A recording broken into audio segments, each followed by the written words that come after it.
Hello, I'm just going to assume I'm live. We will find out momentarily when my phone starts working on my stream. Until then, hi, how's everybody doing? Don't forget to stay hydrated. Oh no. Okay, there you go. Boom, nailed it. Let's get some music going. Wow, there you go. Hashtag needed, am I right? Hello, Hugh, how's it going? Vittorio, hello. What was I going to say? I was going to say, Heidi ho, everybody. There you go. Ted, hi, good to see you, thanks. Yeah, I have to wait for the phone to kick in, otherwise you never know. Because I'm not great at this sort of thing. I've only been doing it 5 years. Rodrigo, hello, hello, good to see you, good to see you. I'll hold off a little bit for the D hello, you know. James, well, you've put, you know, you've got two first names there, so that's a bit of a struggle for me. So today in my rules ramble, well, hopefully you guys are like hobbying, because I don't know, if you're like, oh, he's going to talk rules, I'm going to sit down and pay solid attention for the next hour or 2 hours, however long this stream is, because I'm really looking forward to some rules. Awkward. So, just on the off chance anybody doesn't really understand how streaming works, I'm live now, obviously, and generally the first 5-10 minutes is nothing, because you have to wait for people to kind of come into the stream, because nobody hits the link immediately. And so if I just launch immediately, straight away, the D hello, yeah. But I didn't want to say the D word, because, you know. So you have to wait like 10 minutes of just saying hello to chat before you actually say anything interesting and useful, because otherwise people will miss it. And so you'll just get lots and lots of people in the middle of you trying to make a point saying, iPhone just turned up, what do I do? So it's really weird though, because certainly when I click on a video, I don't think I'm the target audience for live streams, to be fair. I want to hear what's going on. And I find the first 10 minutes really quite dull. And so I normally just skip ahead 10 minutes if I'm watching it back, but yeah. Anyway, Udzical, I will never call you anything else. Watching Hillary blow through while I drink my second, oh, the storm. What are you talking about? Just watching Hillary get her back blown out. Oh, okay, all right. Victoria, I just want a nice background rant. I got a TTS, okay. Nice, what are you playing? Jin, hello. Watching Star Wars with my son, unfortunately, otherwise you've been back. Fair play, fair play. Which Star Wars are you watching? Feel like you're late? You are smack bang on time. You have been caught, BR, in the opening 5-10 minutes of nothing happening and me just talking to chat. Although, to be clear, it's a rules ramble instead of a hobby hangout. So there's no point to this. I'm not going to make any salient points. I'm just going to talk a bit. Star Wars. Big fan of Andor. Really enjoyed Andor. Everything else, I do feel like Disney's really just driving the franchise into the ground. But at the same time, you know, on balance, more than what we had previously is good. So there you go. Hurricane to a tropical storm, nice, nice. Necrons versus Death Guard. Ooh, do you mean, I assume you mean Compendium Necrons, or do you mean Hyrotech Circle?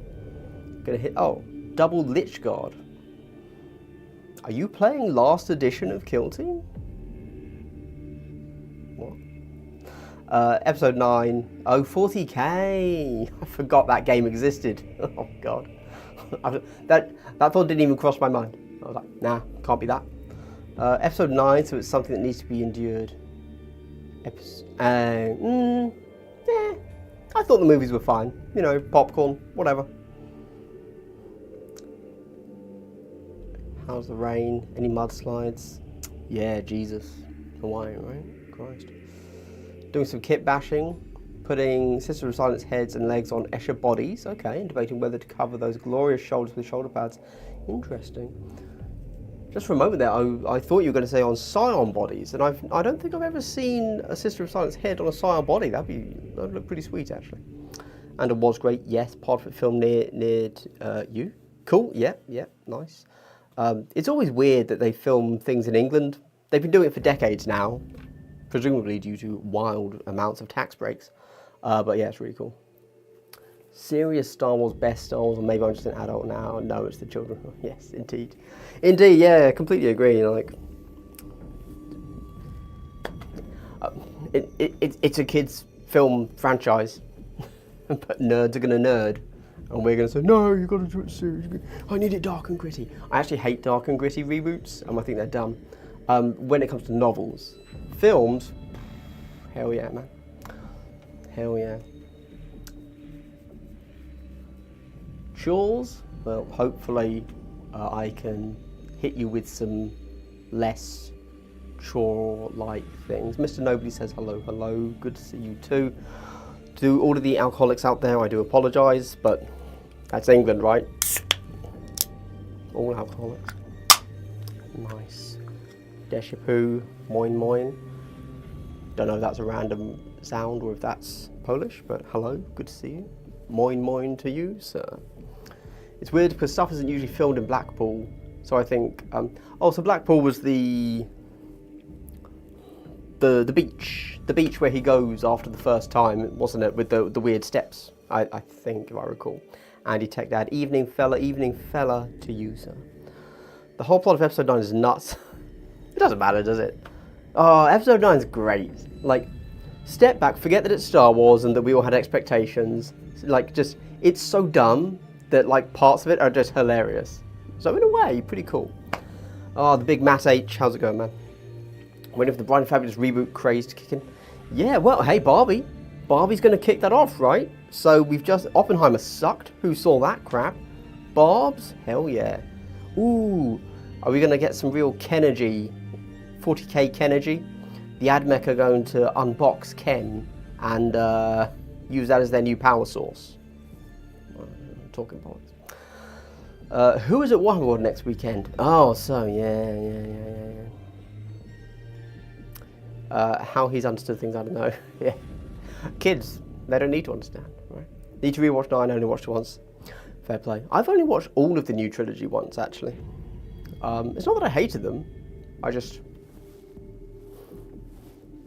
I actually haven't seen either Oppenheimer or Barbs, gonna be honest with you. I don't know, they just didn't like... Ooh, did I just accidentally turn my microphone off by playing with its box? No, hopefully not. No, I'm not really a huge cinema goer. Because that's fine, I'll watch things later. I've been really, really busy. 40 Kenergy. Smashed it. Love it. Consider it stolen. That's mine now. I love it when I came up with the term 40 Kenergy. Well done me. I've got to make a video before anybody steals it. Jesus. The only movie that I might. That sounds hilarious. I might go and commission someone to do a Ken 40k Marine and put 40 Kenergy. Anyway,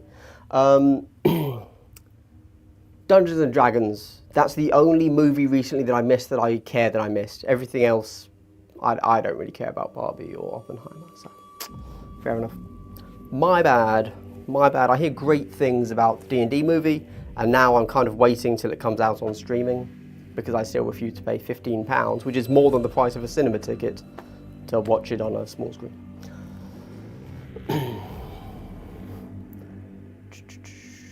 Warhammer World next weekend, yes, I'm not going. I have a tournament next weekend, but it's not at Warhammer World. I don't know why I'm not going to Warhammer World next weekend. I don't know, something went wrong there. Just somebody invited me to one, and I said yes. But that only happened because I hadn't already said yes to Warhammer World. So I don't really know how I missed those ones up, really, to be honest. Rule question we ran into in a game the other day. This is a rules ramble, so please, all the rules questions, because that just fills time. Playing on Nachman, Buddy moved his Marine half into an open smoke vent. Can he shoot and not be shot back? No.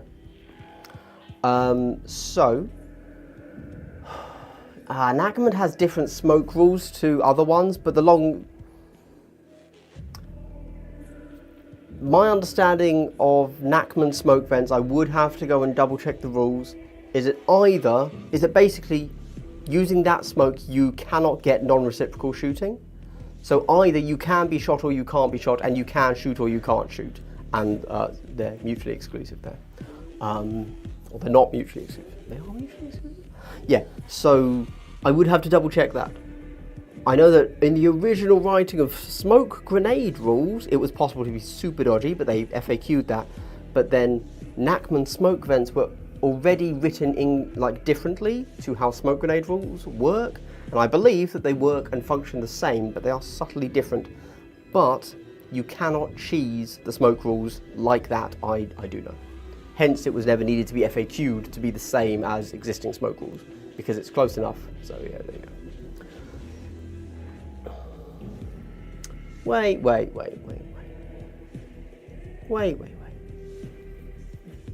D&D's not on... Oh, if it's on streaming, it's not on streaming in the UK. I've looked. I've got Disney, I've got Netflix, I've got Apple Plus, I've got... No, it's not Apple Plus, is it? I've got them all. And on all of them so far, D&D in the UK, you have to buy it in addition to your sub, which I absolutely refuse to do. Rules Ramble, can you actually take 18 Gretchen? No. You can't, you really can't. I read it again and I was like, there's really just no way to read this in a way that says, yes, you can take 18 Gretchen. I don't know what Warhammer...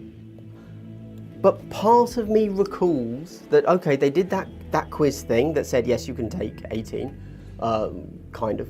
And I swear somebody then emailed Warhammer World and said, I'm going to your tournament, can I take 18 Gretchen? And they said yes. But unless anyone can show me that email again, I'm going to assume no. Yeah, I don't know. So no, I won't actually be taking 18 Gretchen, although if it was legal, I would. Because not because I think it's good, not because I think I will do well, but, well, Rodrigo, drop it in Discord, and I will use that as an excuse to take it. However, 100%, raw, you cannot take it, 18 Gretchen. Yeah, which is a shame, because I would take it purely to have the title of I ran 18 Gretchen at a tournament. Because that's what...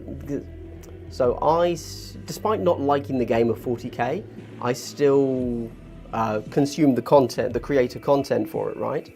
And so whenever I see, it's normally Mordy and Glory, who does I ran 300 guardsmen at a tournament, this is how I did, or I ran all Bane Blades at a tournament, this is how I did. And I love them. They're not clickbait, right? So they're not news, so they're evergreen, and I just love to sit down and it's just a tournament report, but with a snappy title and him running a meme list, and I'm like, that's great. I love that content. I don't know why, and I'd love to do it myself. I'm trying to figure out how to win Kill Team though, it's not the easiest. Have you played a Necromunda or Mordheim? I would kill to find a Mordheim group locally, but looks like I might settle for Necromunda. Gonna make the Chaos Cultist work overtime in a second game. I'm gonna throw this one to you, Udzikul. Have you considered playing something not Games Workshop if you want to play Mordheim? You can still play with more, Mordheim Sigmar models, just in a different rule set. That might tickle your tits, I don't know. The answer's no. I mean, I have, but so long ago, it's irrelevant. I played one learning game of the new edition of Necromunda, and that's it. I have, not on the floor, can't reach him, a whole Van Saar gang that I need to build. I have an Enforcer gang. I have a Khorne Cultist, the Butchers gang. I have a fully built and sprayed black Squat Prospector gang. With vehicles. I don't know what I'm smoking. I've never played the game. I just get ideas and I have to do them. It's cringe. Very cringe. Very new to Kill Team. How does the Grot team you mentioned work? How many Grots can you have legally in a boys team? Ashdog, I assume somebody's already answered this. Just to clarify, you cannot run 18 grots in a team. The reason there's kind of the idea that you can is because ages ago, the Warhammer community guys were doing a live stream reveal for whatever it was. I don't know. It wasn't specifically Kill Team related, like Nova Open or something. And in that, they had a question that said, what is the most, which team has the most number of models you can take in a kill team? And there were a bunch of options, and the one that won was the Greenskins kill team. That's the orcs from Compendium.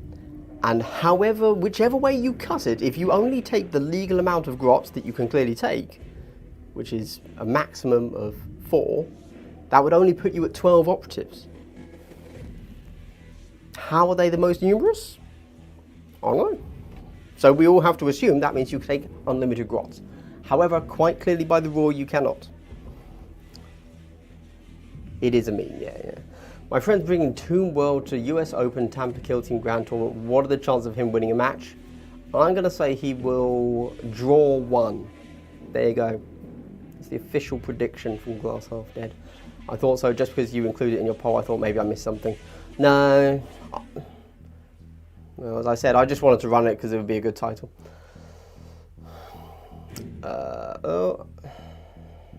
Skipped. Paramount Plus in the US. D&D is free on Paramount. Okay, I don't have Paramount Plus. My bad. Didn't know Paramount still existed, frankly. Purposely misread the rules. It says 1 boy for 2 Gretchen per fighting, whereas 1 per fighting as anyone. No, you can't. You can't really take it. Yeah. Very goal over spoke team when? Well, they stopped selling the models. So that's an issue. It's a video. I know, right? Great video title. Dropped it in memes because that's what it is. It is a meme, yes. Thoughts on all the cheating scandal happening in 10th so far? I'm a drama queen, sir. As long as the drama has nothing to do with me, I can't handle it. I'm a delicate flower. But other people having drama, spill the tea, dish it up. I hope your cup spilleth over unto mine. Love it. Huge fan.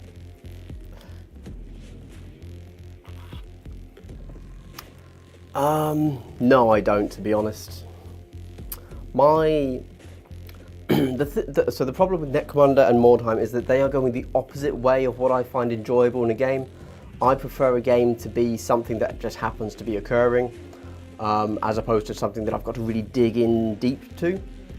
So when I'm looking at a skirmish game to play that isn't GW, I'm looking elsewhere. I'm looking for something lighter. I'm looking more like Mantic Dead Zone, which is a much lighter game than Kill Team.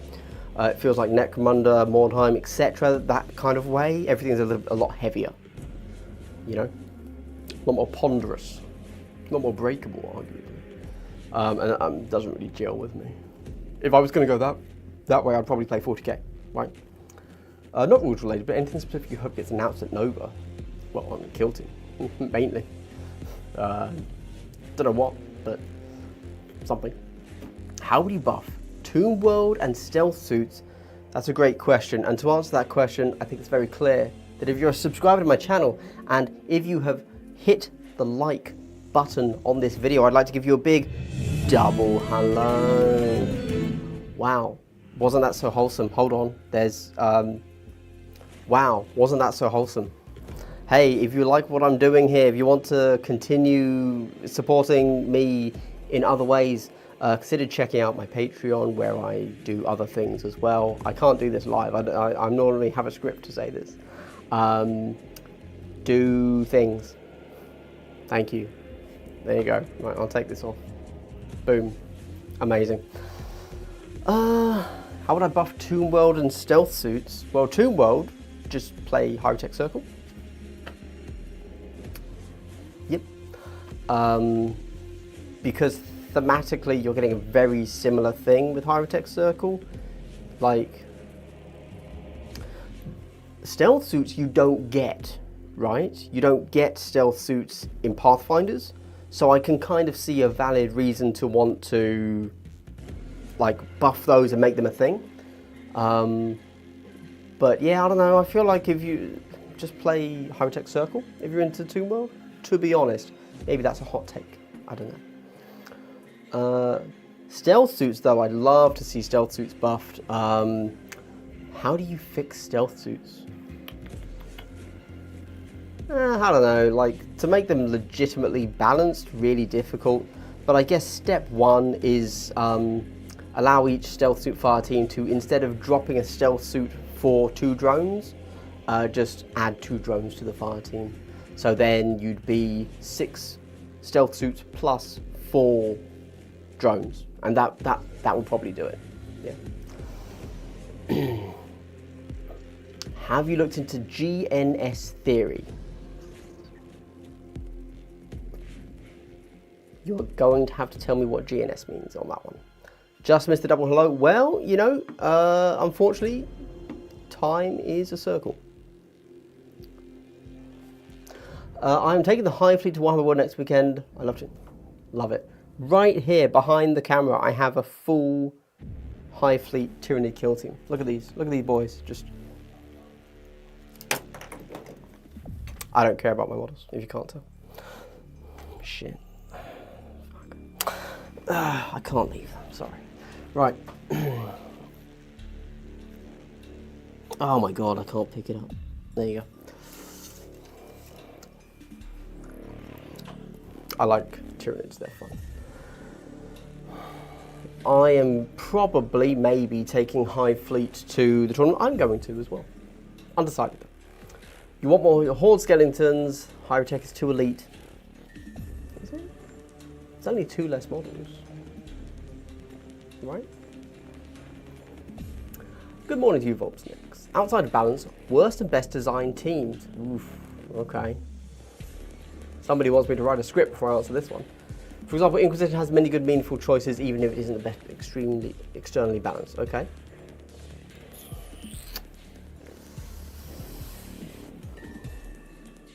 Best designed teams is a really difficult one. How do you define best designed? Designed to do what? Win the game? Designed to give you fun? Designed as in plays with lots of different mechanics? Is that good design? Honestly, I think most of them are pretty well designed. If you're ignoring power level, they all have a strong theme. You could argue, you know, that's basically what you're asking. What has the best theme? Most of them, probably. They're pretty good. Hot take, High-Tech should be able to change the 2 plasma sites to 2 immortals.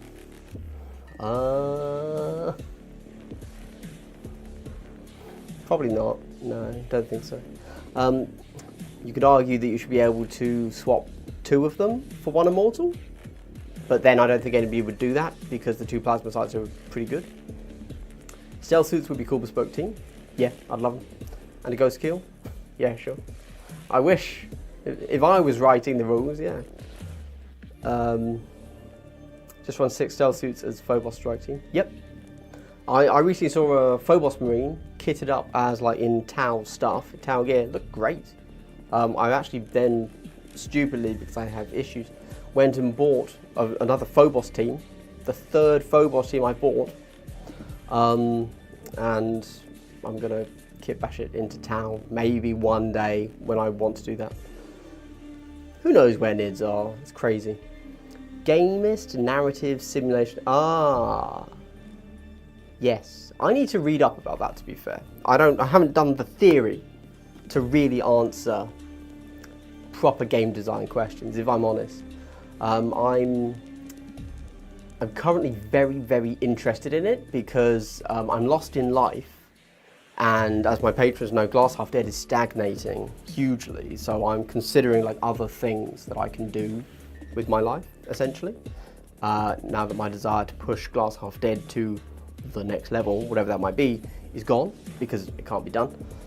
And I don't know, I've just got it in my head that I should design a game. Currently thinking of some sort of real-time strategy board game thing. Anyway, so I'm very interested in game design right this moment. But that is super niche, so I'm not talking about it much. Hive Fleet is super fun, super easy as well. Strong team. Hello to Revan DB. What does DB stand for? Database? I can't say anything else that might stand for because it has the letter D in there, and we all know where that leads. The dark side. Yeah. Gamist games have interesting mechanics. Narrative games give good stories, and simulation games make you feel like you got the thing. I'm all about the gamist in that case, I guess. I like narrative too, though. Blend those bad boys together. Simulationist, I don't care about, really. That's all your work. Big help making Tactical Marine and Deathwatch proxies from old Space Wolves. You're welcome. I'll take it. It was all me. Tyranids down. Am I that far back? Jesus. Best designed is probably one of the more honest teams. Hunter Clade? I don't know if not having tricks means it's well designed. Chase the Champ just showed up. You've missed nothing. I am still, as I will be doing for the next hour, just talking about nothing really. Oh, your name, right. A smarter man than I would have put that together. Not me. Cool. Right, I've caught up with chat. Time for a quick sip of Pepsi Max. Delightful. So, I've got a few things to chat about. Obviously, I've got some BCP tournament results running in the background. Do I? Let's have a look. Maybe I don't. Oh, is it behind me? Oh, I've got that. Okay. So have a little look at that quickly. So we can always jump back to that. If chat slows down, I'm going to talk about, mainly I guess I'm going to ramble a bit about what I'm going to run next weekend at my tournament. And then I'm also very curious about things like retaining dice as a mechanic in Kill Team, but I'm going to stay away from that because that's me just talking about game design and just not having a real point to it. But then also probably something else, I guess. This may have been said already, but does anyone have hope we've got a bespoke Hive Fleet Kill Team? We haven't heard anything. The only thing we've had is a rumour from Chapter Master Valrak saying that Space Hulk is coming, and for some reason he thinks that Space Hulk is going to be using Kill Team rules. That sounds insane to me. I don't think Valrak has that level of insight this far out. Speculation is that I've heard, don't know if it's true at all, but he's got a friend who essentially sees box art, and that's it. Yeah. He never ever mentions rules until a leak comes from somewhere else. So I don't think he has any rules insight, or he just doesn't care about rules at all, which is cringe. You don't need to be all or one. You can be a mix of gamist and narrativist. Yes, that would be me. Double hello. It's already been thrown out. It's already been done. You will have to rewatch the whole VOD to find it. Sorry. I know you're going to be disappointed, but I'm going to take breaches. Oh no. Why would you? Why would you? No, it's fair. I suppose, you know, everybody jumped off breaches after they took a nerf because you're all cowards, obviously. But it's good that you're going back to them to kind of show that, hey, they still have legs. And they still need another nerf to that insane blitz strat, right? Yes. VR video games seem far better at simulationist gameplay. For instance, the level of terrain destruction in Rainbow Six Siege or XCOM would be incredibly hard in a TT game. Very true, very true. But I think it's more about, it can be a little bit about RPGs as well. Tabletop, if it's all just theatre of the mind, you could do anything, right? Would be good to see do some team breakdowns where you just explain various kill teams and their rules, etc. I kind of do that when they release, to be honest. And I feel like unless I have something genuine to add to the team after a read of their rules from release, I don't really do them. Hence why I redid Warp Coven, because that's a complicated team and I felt I could simplify it for people. And then nobody watched it, so. Hive Fleet Kill Team would be awesome. Yep, I'm here for your game design journey. Oh, man. So many ideas, all of them focused around, I'm balls deep in War Machine at the moment. Iron Kingdoms, I love the aesthetic so much. It's called, well, yeah, but basically it's called Arcanopunk, which is very similar to, it basically means science and Magic in the same world. So you're kind of thinking World of Warcraft, you're thinking League of Legends, all that sort of thing. Just love it, man. But I think that War Machine specifically just jerks me off hard with things like their trenches. Love Signar, just really cool. I don't know why, but I just love the idea of like full-on artillery companies and trench digging and fully kitted out, full plate knights with a gas mask and a gun and a shield. I was like, makes no sense. Love it. Love it. So yeah, I don't know. I'm in some weird shit. 3rd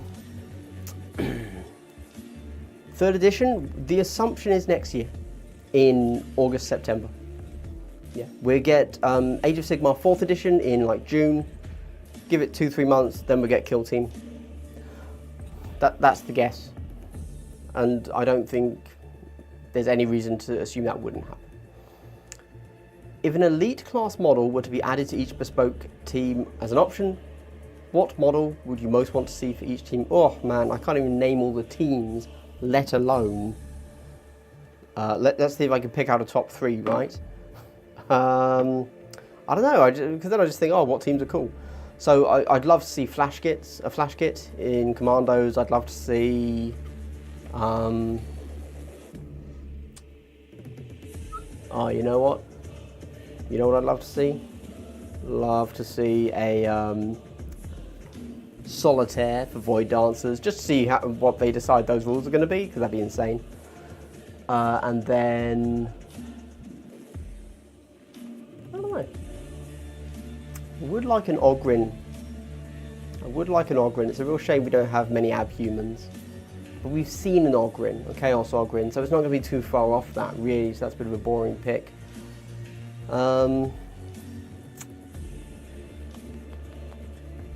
I guess an Abominant for Gene Stealer Cults. Yeah, there you go. Nice. I would actually like an elite expansion, essentially, or a Commander Leaders expansion for Kill Team. I think that'd be really cool. Give everyone one extra model or 2 extra models, you know, whatever, that could be picked as a number of slots for each team, and all at the same time. That'd be sweet. Hey, it's possible I overtake Ace if I do well. It's about time the top player isn't Spanish. It's our turn. One day. Design a Rainbow Six Siege board game, one that's better than... Well, yeah, they're already doing one, aren't they? I haven't looked at the mechanics at all for it. I just know that they've had to do... Everybody has to pay like double because there were shipping issues over COVID, which is lame. Kinetic Combat, Jack Bowling. I miss Electro Priest for AdMech. Yeah, Electro Priests were fun. AdMech have so many interesting things they could have brought into the game. Castellan Robot for sure, let's just do that. Got super into War Machine years ago, Kador, but couldn't find players. Ah, man, that's the problem for every game that isn't GW. Every game that isn't 40k. I'm lucky here in that I've moved into a place where there are like 3, between 1 and 3, depending on the month, Kill Team players that live like half an hour away from me. So they're willing to come to me to play in, wait for it, in the content purgatory room. Or I go to there, but we play somewhere in town. But if it wasn't for them, I literally don't know how I'd play Kill Team. So I just got lucky on that one, to be fair. Like, pure luck of the draw. Anything else? Don't know how you even do it. 40k, you can play most places, obviously. Yeah. Super lucky. Oh well. Same, like, for example, I will swear hands down that Dead Zone is a better game than Kill Team, for me personally, because I like a more casual game. Every day of the week, doesn't even compare,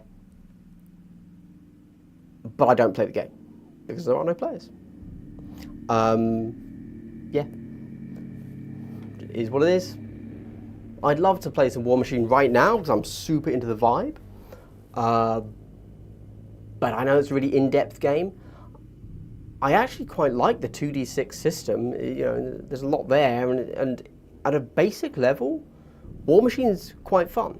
Like, it's a fun, fast game from a very like large abstract level But then as soon as you get to the board, the players have optimized the fun out of it completely. You know, they've said, okay, I'm going to set up my threat range rulers, and fuck you, if you move at all, I'm going to get you. And it's like, okay, that's fun. Which really quite sad. However, not necessarily the player's fault. Well, it is, but it's the company's fault, obviously, for making a certain rule set, I guess. And then also the way they promoted the game is, we're a mechanically better, more competitive game. So if you promote that, that's what you're going to get. Let's not even talk about Mark IV. That's its whole own thing. I could complain about the Mark IV release for years. Still love the world, though. Absolutely love the War Machine world. In love with it, you could say. Solitaire for Void Dancer would be awesome. Have it as an option to swap out for the Farseer and the Death Jester. Yeah, swap that Farseer right out of there, mate. For sure. Glass Half Dead, when it comes to your turn and you have the ability and targets to overwatch, can you choose not to in order to overwatch? Yes, for sure, that's fine. You can also do that with the guard action. That's a thing that probably people aren't aware of, because it's a bit of a weird one, but you can do that with guard too. You can guard any time the opponent makes an activation. Ogren team would be cool. High wound and field. Well, if we're talking about whole teams, I'd love an Abhuman team. Just give us Ratlings and Ogren on the same team. Amazing. 10-10 would bang. A whole Abhuman. Oh, there you go. Yes. Ogrens, Ratlings, Loyalist Beastmen. You're banned. How dare you? Is Dead Zone? Dead Zone is from Mantic Games. They're another company in Nottingham. Much smaller than GW. Just, you know, as they all are, obviously. But yeah, it's just another game company, really. They kind of made their bread and butter back in the days before GW was quite so, oh, I'm going to say something crazy here, quite so beginner and consumer friendly. Yeah. And they made their dough by doing big armies that were basically just copies of GW models, but distinctly different IP, you know, legally different, for dirt cheap. So you, instead of paying, you know, £300 for an Imperial Guard army, you could pay £50. So yeah, that's how they kind of started.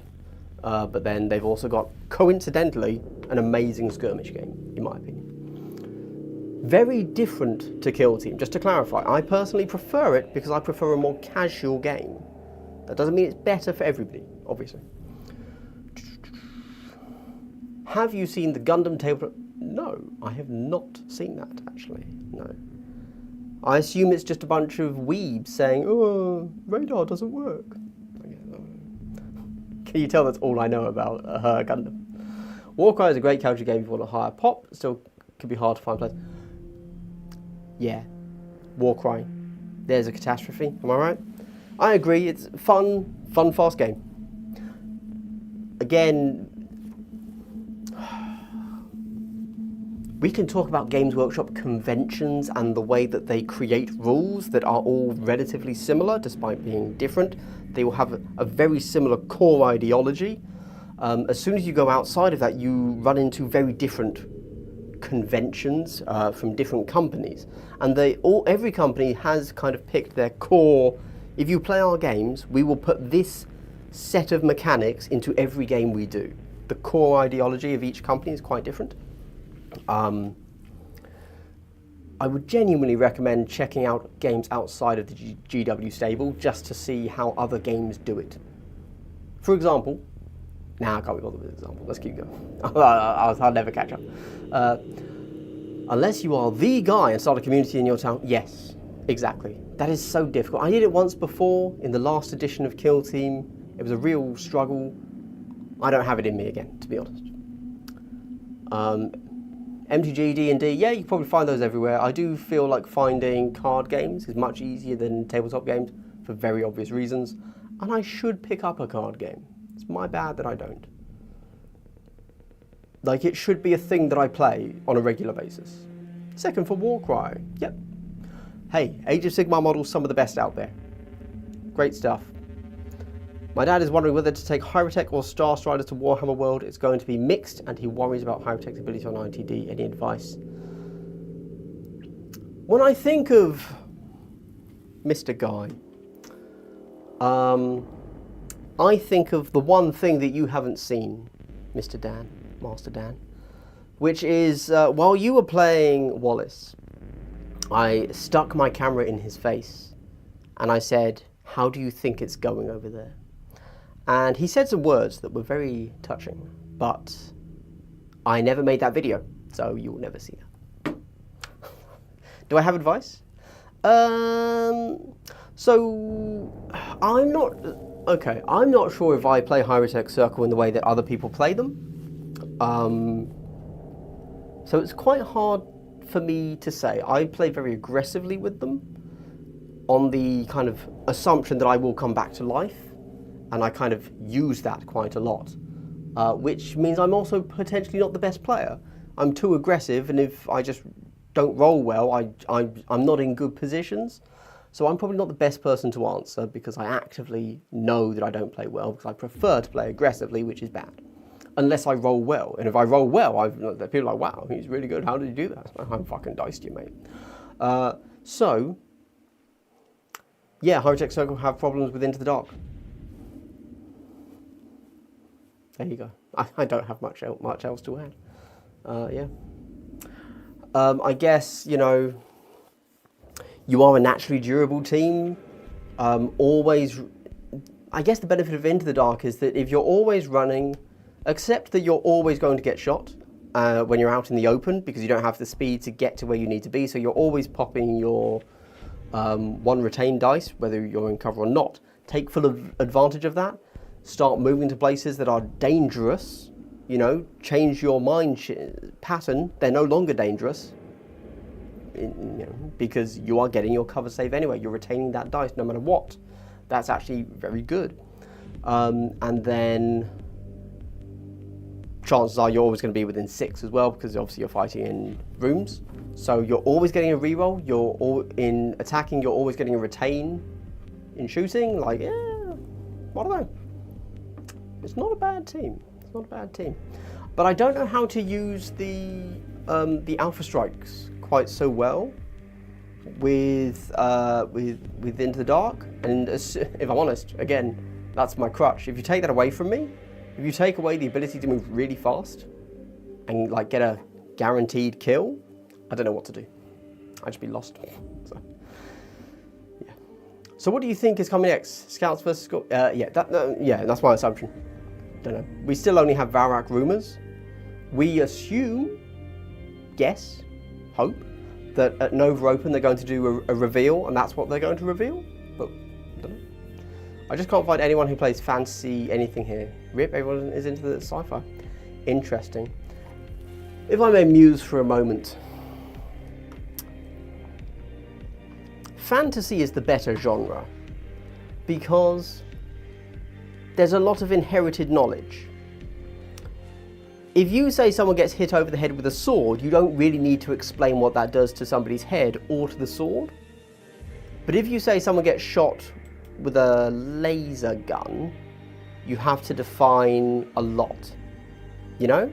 You have to define, did he have a energy shield? Did he have a kinetic shield? Did he have, whatever? Was it set to stun? Does stun exist in this universe? Is it Dune and you shoot the energy shield and there's a nuclear explosion, you know? You have to define a lot more, therefore that's bad. Fantasy allows you to fall back on a lot of common sense. You're still able to break that common sense if you want. There you go.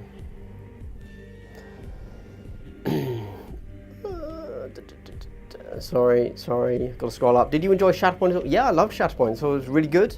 Really kinetic. Very interesting how when you roll your attack dice, they're not really attack dice, they're action dice almost, and they allow you to move down your damage tree, and yeah, you're doing damage, but you're also doing the action that you want to do, and that's going to define your game more than the damage you do often. So I thought it was really interesting. Is it good? Don't know. but very interesting, and I did enjoy learning it. And I'd love to play more, but I only have one person down here that will play, and she doesn't want to play. So what can I do? Have you tried one-page rules, Grimdark rule sets? No. I have nothing against the OPR rule set. It's a good concept, I guess. But for me, I already play Kill Team, I already play a niche game. I don't really see why I would play some... I don't like that it's miniatures agnostic. It has no world I can get involved in. It has no aesthetic I can get involved in, because I'd be using my own stuff and my enemy would be using their own random stuff. I was like, I don't know. Despite me on the table being so into mechanics, outside of the table, I'm all about fluff. Total narrative fluff bunny, if I'm honest. Hence, me talking about War Machine. If you put War Machine on the table, I'm going to hate it. I'm going to hate my experience playing it. Way too nitty gritty. I wouldn't stand a chance. I'd lose every game, etc. I don't like that. That sucks. But thinking about it, chef's kiss. Love it. Right now, I'm building some gargantuans and colossals that I have lying around. Why? I don't know. Great models. Love the world. I've just gotten out all of the old books I have to start reading the lore. I have issues. Just started playing MTG Commander in the last year with the 40k deck as my first one. Oh, cool. I freaking love Commander. I wish I had found it sooner. Great community. Fun gameplay. That's good. That's good. I just have had several people give me free cards to upgrade my pre-con decks. Crazy. That's pretty cool. Yeah, I've never really gotten into Magic. I don't know why. Like, when I go to play Kill Team on Mondays at the pub, there's normally a few people playing Magic just behind us. So it's not like that scene isn't there. I picked up the Drop Zone Commander and Drop Fleet Commander. Okay, 2-player sets, but it's hard to get people into games besides GW. So I completely agree. Good luck. Good luck with that. Essentially, every game,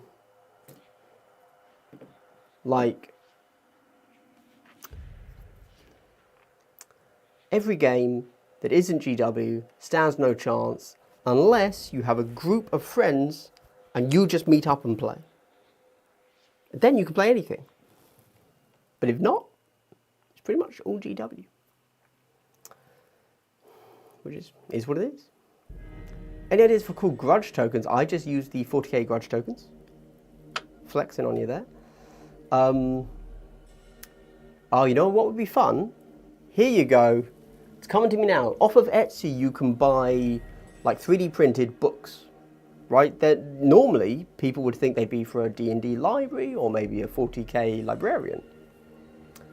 Paint them up, put them on a 25mm base. You can paint them up all fancy like, and it's a book of grudges, and put it like next to them and say that's your grudge token. That just came to me out of nowhere. Damn, I'm a visionary. Also great TTS mod for Commander and a Discord with games running all day every day. Let me know when you want to play Glass. Ooh, not right now. I'm in the game design mode at the moment. At some point I get bored of that and of considering a second channel, and I'll probably go play MTG, yeah. Angry Door Face or a big book? Yep, book, yep. Any Rumble Slam players? Wow, Rumble Slam. Fancy wrestling nonsense. I only played it twice, but it was great fun. Well, my old friend Eckhart, who isn't here, is the manager of the tabletop Troll Trader store in Bromley. And that's the only way I know Rumble Slam. They say that bizarrely it sells very well, which confuses me greatly. But yeah, apparently people really like it. Obviously, it's probably quite lucky that they have the store for the company that makes it. So if anybody has that community, it's them. But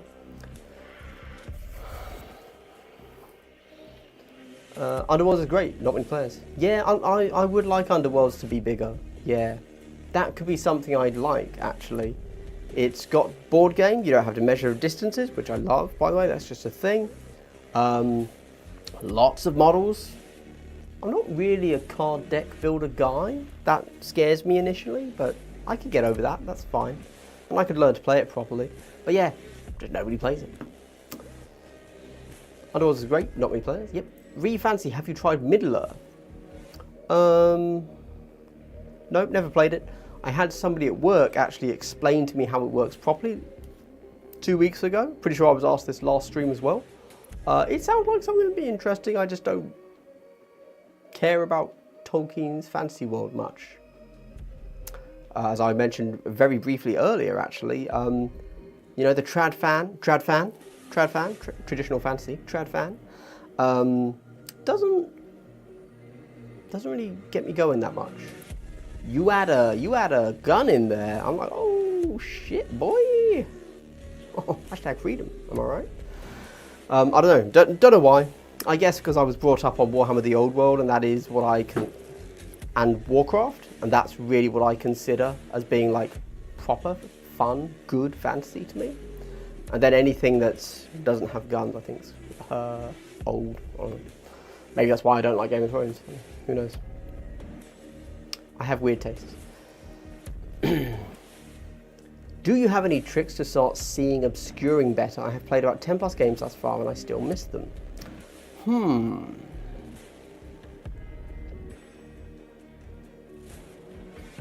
No, is the answer for that. So I guess step one might be there's a player skill mismatch there, perhaps.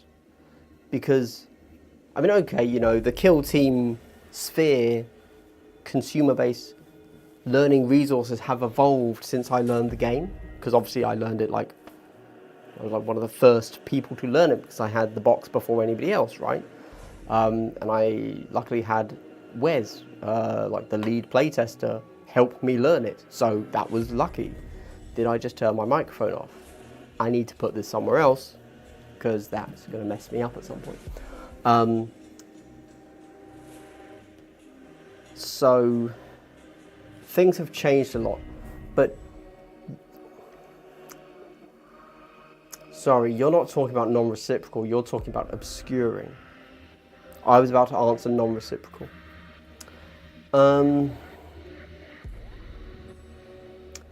I would need more information from you to answer that properly. Because obscuring is pretty simple. If you're over circle from heavy terrain, you're obscured. You don't really need to see it, it's just a thing, you know? Do you see somebody stood out in the middle of nowhere and looks kind of weird? They're probably obscured. Or you kill them. Yeah, damage is not nearly as important as the shatter point. The extra... I'm so far back, sorry. The extra movement some characters can do is insane. Movement outside of turn movement phase is so busted in any game. Well, is it busted or is it... you know, I think if the game's balanced around that, as it should be, and as I assume it is in Shatterpoint, then that's great. I think it's awesome, in fact, that rolling well means you move more instead of you do more damage. Or you do more damage, I'm aware, obviously. But yeah, I actually really like... goodbye, James. Sorry for being so far back. And hello, Bruce. Again, sorry for being so far back in the chat here. Yeah. If the game's balanced around extra movement, then it's not extra movement, it's movement, right?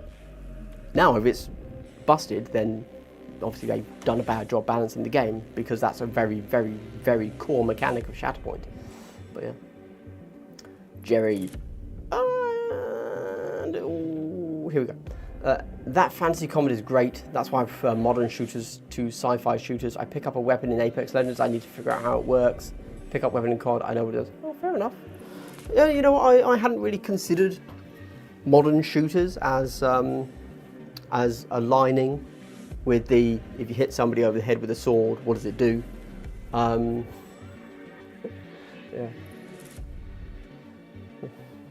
Fantasy skirmish game. Oh, I've been shot in the gut by an arrow. I died 3 days later. Oh, great. Fun narrative. Yes. Yeah. Alright. Interesting. But yeah, if you get shot with an M4, you know what that does. You have an idea of what that does. Very few people know what that does. Battletech, never played it, don't care. There you go.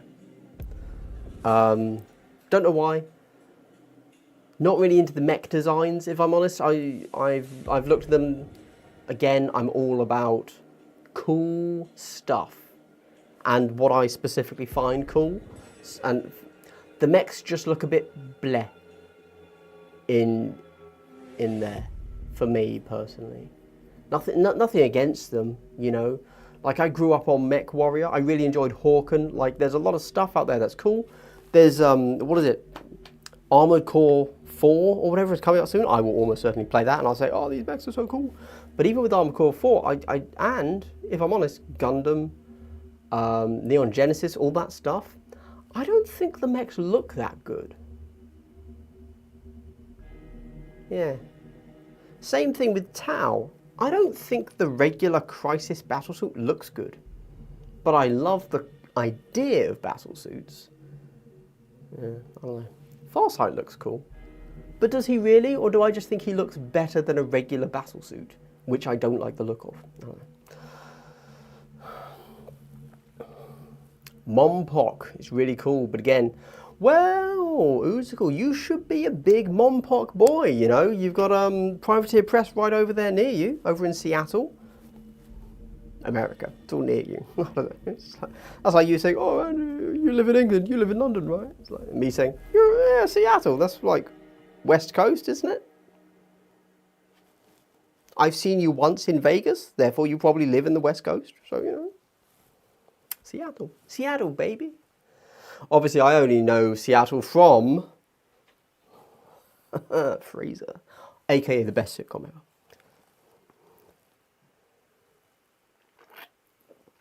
Yeah, also though, sorry, I never cared about the theme of Mompok, although the rules look fun, I guess. I generally, yeah, okay. That was me about to go into the convention of Privateer Press games, which generally, I don't know.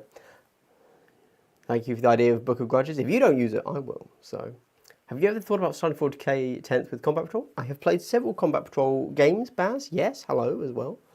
I've played a few Combat Patrols, a few 1k points, and a few 2k points. I've tried it all. Been around the world, if you will. It's fine.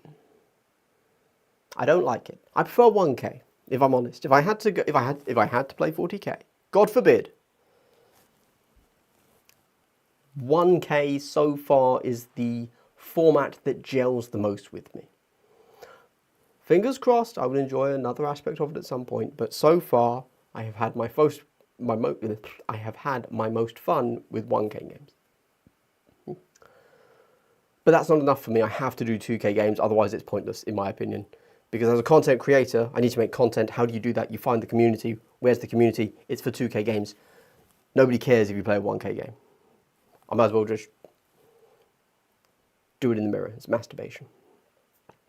Hexes / board game, cool models, cards, even when you just play the regular starter deck, it adds different opening plays instead of just always spend 2 CP. Also, really easy to have someone pick up Underworlds as long as they play a board game. I agree. I think GW had a great idea in Underworlds, and I honestly don't know why it's not played more. Yeah. Because, like, it ticks a lot of boxes. I really don't know why people, I don't want to say people are bouncing off it. They might, I don't know. But why more people outside of GW aren't getting into it. Because it's this great little crossover potential. Oh, my music's run out. Sorry. Allow me to...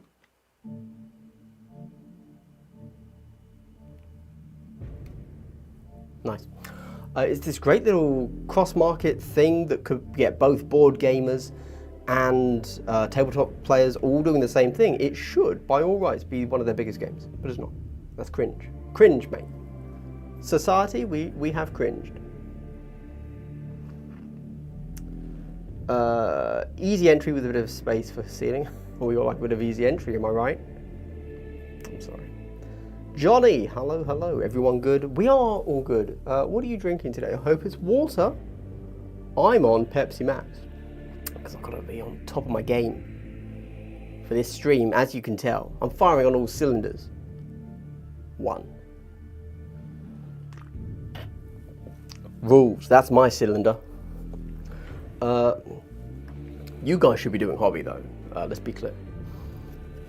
I've heard really good things about A Song of Ice and Fire as far as Game of Thrones goes, but yeah, it just doesn't pull me in the same as Fantasy Warhammer.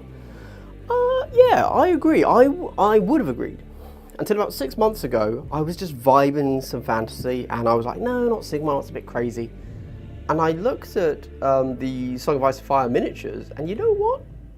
Some of them are really nice. Like, if you just want, like, traditional fantasy, you know, but still dumb, right? Like, still things that didn't exist, you know, full plate knights that look awesome, right? Which weren't really a thing. It's like, Song of Ice and Fire looks really good. Like, if you want to fill that little, again, I'm talking only in, like, theme and aesthetic, because that's all I can interact with it with. I don't know the rules at all. Or, like, Game of Thrones. So, yeah, very cool. Gundam, are you thinking about just Gundams? Because a Zaku is badass. A Zaku is badass. Heinz Vargas, howdy. Howdy, howdy. Will Warcry ever overtake Kill Team? No. How? Mate, it's not even in the same race. Seattle is about...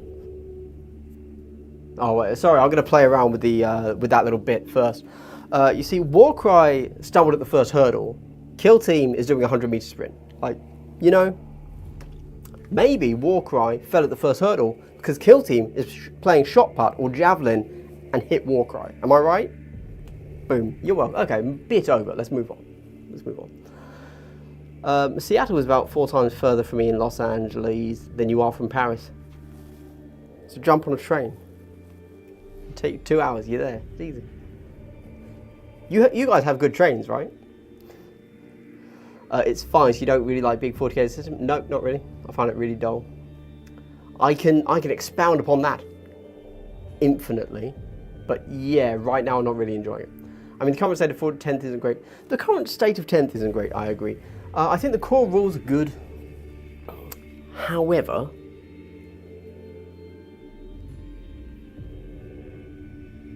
if we ignore the balance issue, so far every game of mine, ultimately, has been deploy, and then things move forwards and roll dice, and pretty much whoever rolls dice better wins. Now that could be my fault because I'm playing very slow armies with no maneuverability, so that is all I can do. But I don't get the hype for 40k, if I'm honest. Kill Team is a much better game. I'm just going to throw that out there. You know, uneducated noob opinion, totally understand, and I'm willing to be wrong, and in fact hope that I am wrong. But Kill Team is a much better game than 40k, just in every possible way, except for the community, like harder to find games, has to be said, and cool big toys. I mean, the current 10th, ticks so many boxes and eliminates the boxes that cause issues in their other games. I agree.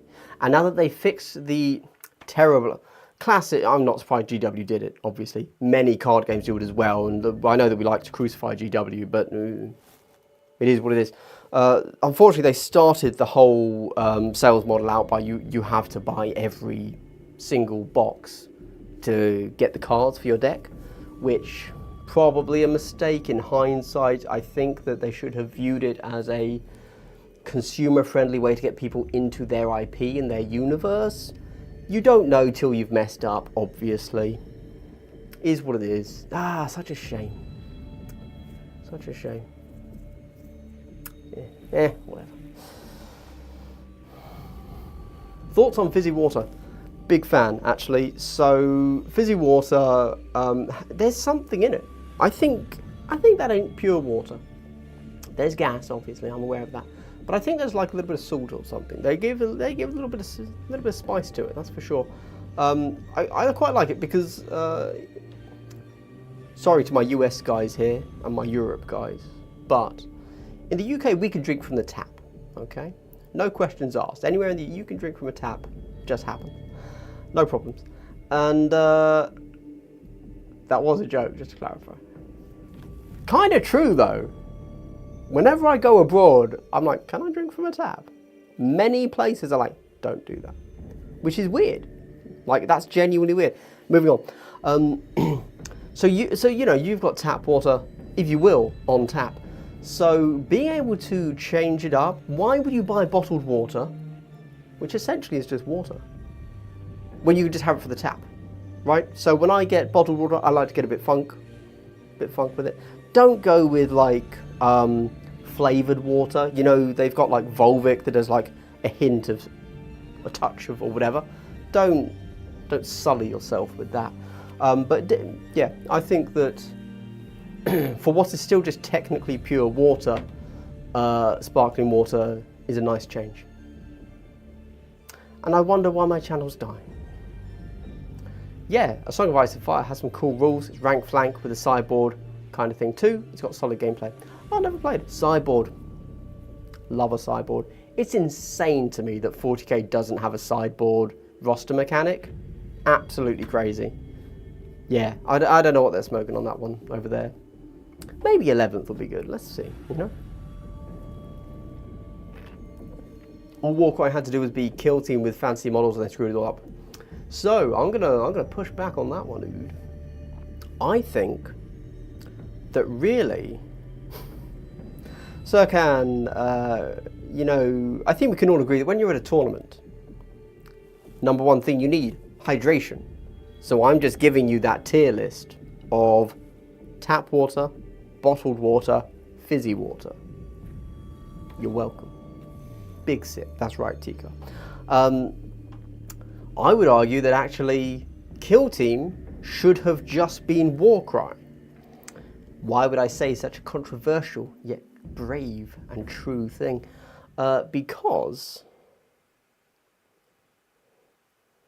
Warcry is the only game from GW that won any sort of award or recognition outside of GW. So logically, they should be pushing all of their games towards the thing that people actually liked or was critically acclaimed.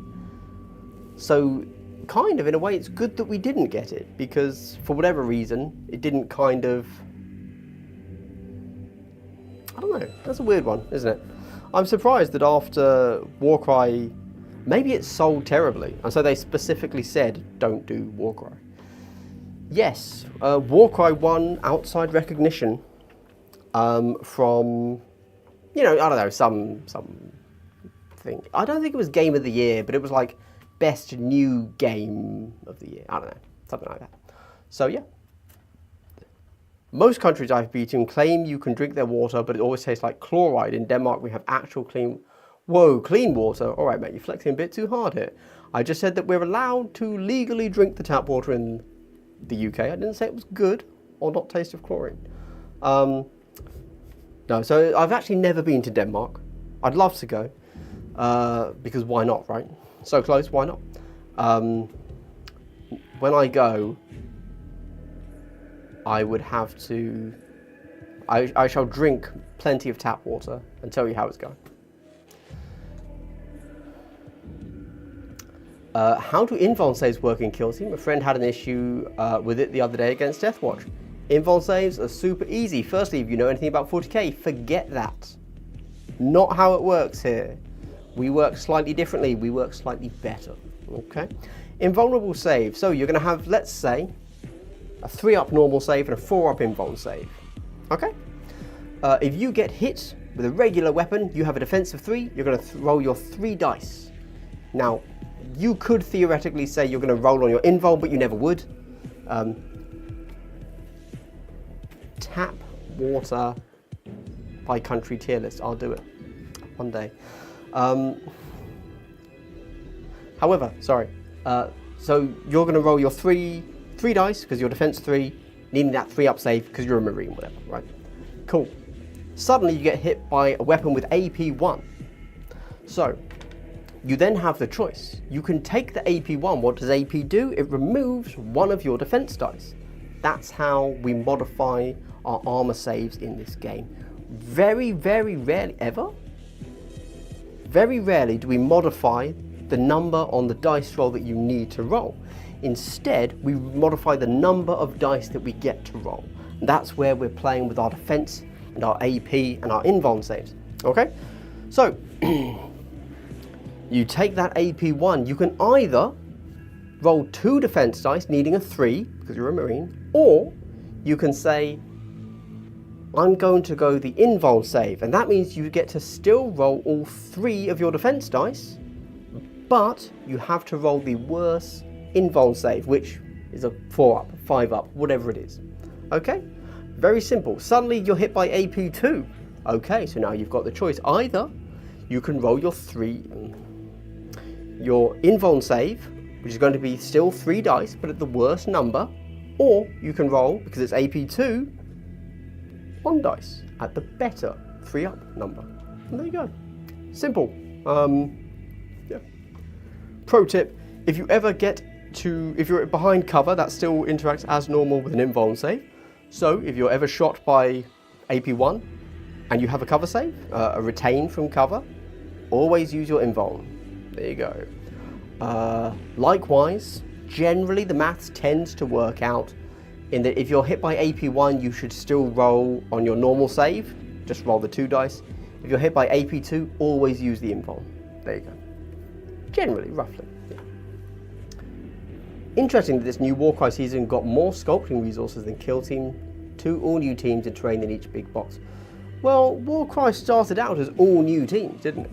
Like, there was no Age of Sigmar in the big box release. So maybe they would just continue with that because they were also, let's be honest, for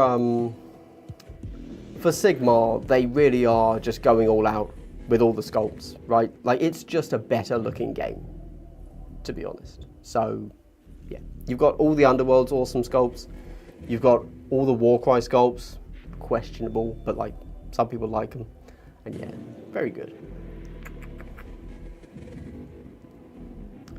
One thing I like about Battletech is the bolt-ons, i.e. how easy it is to agree that XYZ things aren't in use for this match. A simplified rule set for Kill Team like IDD would help. Interesting. I suppose in a sense we kind of have that a little bit with kill zones. Obviously it only affects terrain and the guard action, but yeah, I guess, you know, it's very common for someone to say, oh,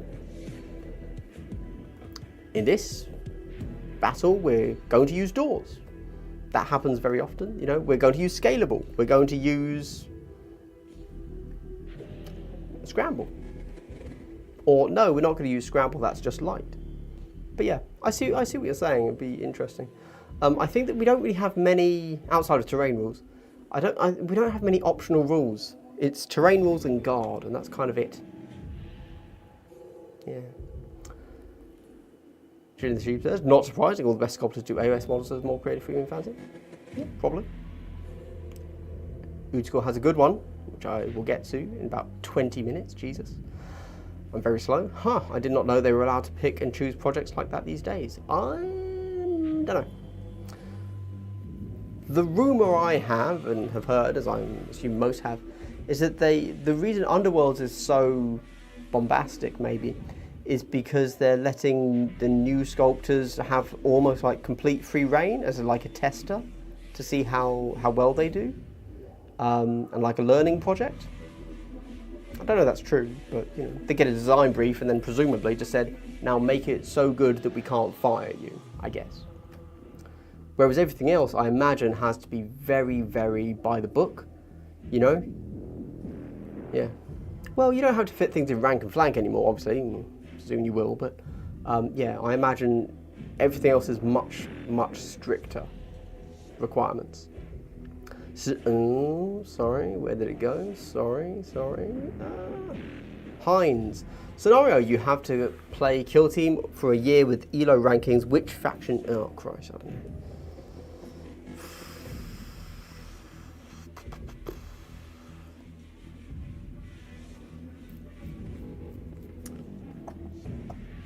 Void Dancers.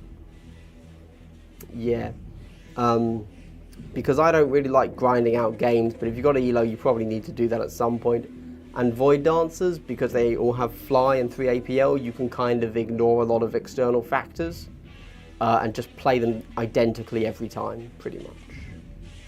Yeah, without having to worry too much about a bad board setup. So,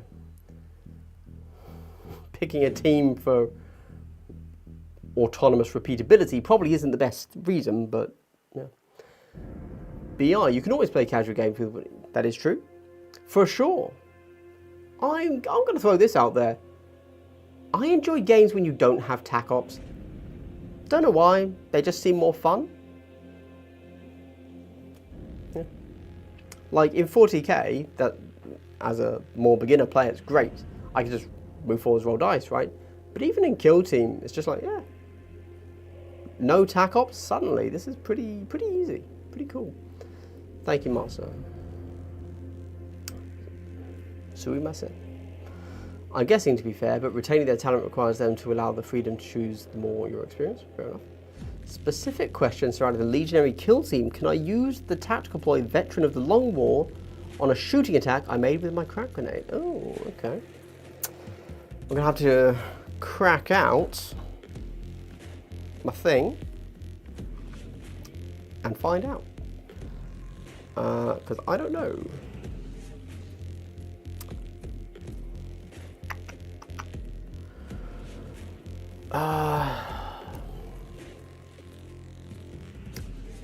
We need Legionary. Yeah. Legionary. Best part of any stream, watching the streamer go through their phone. Love it. Love it. Veteran of the Long War.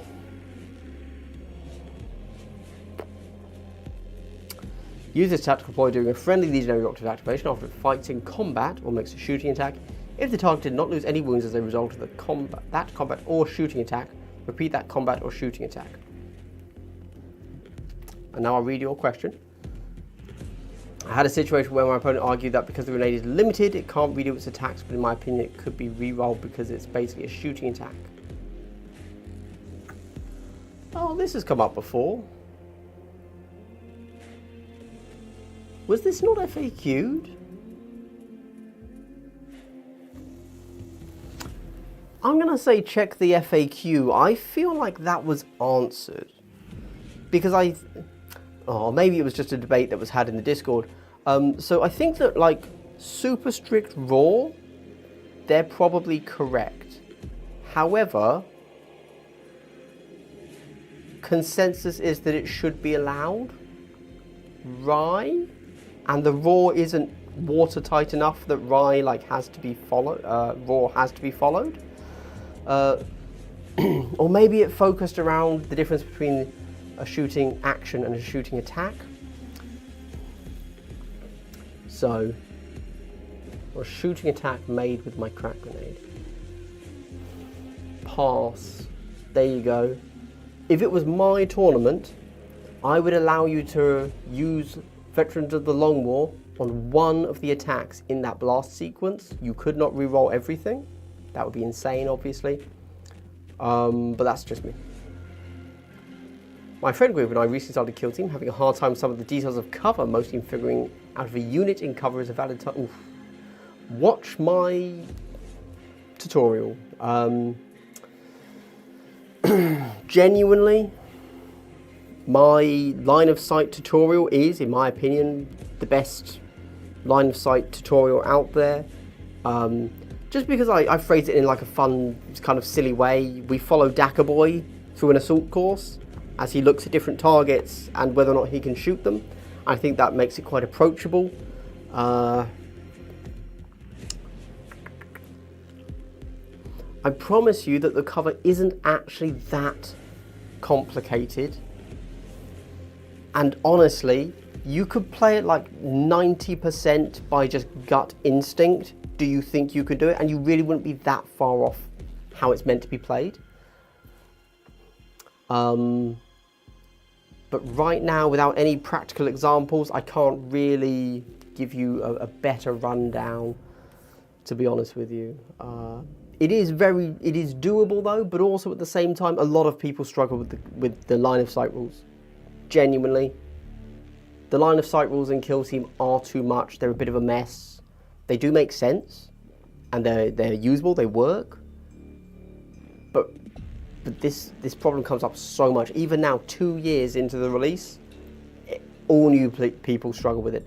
The only people, it seems, that don't struggle with the line of sight system are people that get told how it works in person by someone that already knows very well how they work. So that's obviously something that hopefully in the next edition they fix.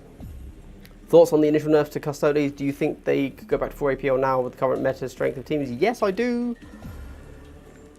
But that would suck for Into the Dark, because obviously we had like 2 Custodes in the top 10 at KTO, which was an all Into the Dark event. So logically, they don't need it, which sucks to say. I love 4 APL Custodes, but there you go. Oh, chat jump. But it's fairly common for people to choose the area talking about Underworld's fantasy. I always thought nerfing the tactics or making it so they had to use the different actions rather than double shoot, etc., would have been better than nerfing APL. Yeah, so I mean, obviously that Brotherhood of Demigods needed to be nerfed. I think they were still good. Like, I think they were still really good, but they wouldn't have been legitimately broken with just that nerf. New Skaven are your favourite. I think some of the Skaven from Underworld are some of the best sculpts they've done. Super dynamic, really good. And, of course, great conversion fodder if you want to make them GC records. Oh, see, I heard that the new sculptors had to do LT when they joined. See, that's where so many, yeah.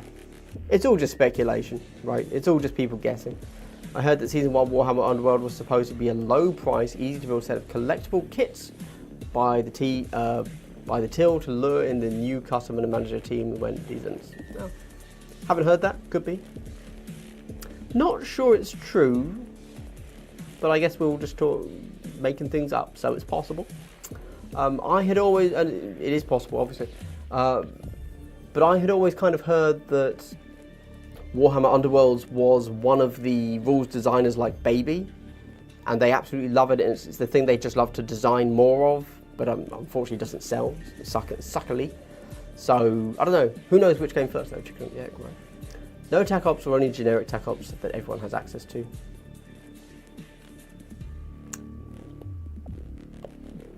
I suppose. I don't really mind like the variety of TAC ops. It's just for me playing the game, as soon as you add TAC ops in, there's a lot going on. You know? Why does Kill Team not have physical? No one has an answer for you. It's insane. No, they're not going to release them. Next edition, maybe they have realised the error of their ways. No idea. In the meantime, I'd recommend either, if you're a patron of mine, I give away a few templates and data cards to the $10 tier patrons. Failing that, check out, there's also lots of free resources. Obviously, if you just want it all done and you can just print it off, check out Phil Team. His name is Phil, P-H-I-L. Phil Team, he does good cards. Or you can fill them out yourself using some data card generator app, which is pretty cool. That grenade thing for Legionary has always been legal at tournaments I have been to. Cover is only as difficult as your opponent wants to be. How are you guys ruling the grenade thing out of curiosity? Are you saying you can remake every attack? The whole blast attack? Well, yeah. Well, obviously, if you're hitting like 4 people, you should do at least 1 damage, right? 2 damage. So yeah. And even then, some of those people cover is only as difficult as your opponent wants to be, and even then, some of those people love the lead expert. Yeah, cover needs help. 5:20 in the land of Australia in Monday morning. What a shame that it's still going to come. First day of work, right? But good morning to you, sir. Thoughts on another standardized mode incoming for Kill Team? So, Ghost, that's kind of my assumption. I kind of assumed that next edition, now obviously we have no idea, maybe there's a whole new mode, but I don't know what they could do that's like truly different. So I think, if I had to guess, and like, this is only because I have no idea what else they could do, but I'm going to guess it's open, but with the guard action. And actually, I think that'd be pretty good. I think that's how Kill Team should be played, you know? In fact, if that's not next edition, next season, then I assume that guard is going to be a standard action you can make in, like, it will just be an action in the next edition, because why not, you know? Sorry. Yeah, we have one friend who really rules lawyers the cover rules. We generally just let a target retain a save if any part of a base is obscured, but maybe better to learn proper. Just play it how you play it. Like, you don't want to get too hung up. The only time it's going to matter if you're just playing amongst friends is if you ever go to a tournament and somebody's like, nah, that ain't how it works. Then it's an issue. If you're just a bunch of players playing, just do whatever works. It's wild to me that the box teams don't even come with a paper version of their rules. Yeah, it's weird. I don't know, man. The crack is just a single target though. Yep, I'll write them and hopefully get it FAQ'd. Fair enough. Yes. So, there you go. Cool. Do we care about tournament results? It's been an hour and a half, which is a long time. Do we care? Let me see. Okay. We will take a very brief look at tournament results, and then we're going to call it a day. Oh, also, I'm going to talk about what I have behind me on the screen. Sorry. So behind me on the screen, as I mentioned, I'm currently vibing the idea of game design because I have nothing else in my life and I need to create something else, otherwise I'll probably hang myself in a video game. Interestingly, Corvus Belli, the guys that make Infinity and a few other games, recently published this in their little blog, which is a reading list that they kind of recommend for board game creation, which is cool. So, you know, just a list of things that are out there that you can buy. You know, a theory of fun, because how on earth do you define fun? What is fun? I mean, I said this recently in my Discord, and I believe that most people that are into a game of any sort could put together a series of mechanics that make a functional game. But how do you ensure that that series of mechanics also leads to a fun game? I have no clue. So first you have to define what fun is. What are you attempting to do? You know? I don't know. Difficult. Ghost, we played an open game with Guard recently. We barely remember half the rules at the best of times. We were crap at Kill Team, but it was cool. Great. Good to hear. Good to hear. I've never played Guard in the open, but I should. I shouldn't just say, oh yeah, that'd be good. I should actually try it. Question, does an operative on Guard get triggered by someone moving into their visibility, or is Guard able to be triggered by any operative anywhere on the board performing an activation? Yeah, so weirdly, it can be triggered by any operative on the board performing an activation. The operative performing Guard doesn't have to see them move or be involved in any part of their action. The enemy can activate and you can make a Guard action. Obviously this doesn't actually come up that often in games, but yeah, because normally if you perform a Guard action, because Guard makes you Overwatch and therefore you're at -1 to your hit roll, that is an suboptimal way of performing a shoot action. So if you want to shoot someone and there is somebody in your line of sight that you can shoot, you will just perform a shoot action.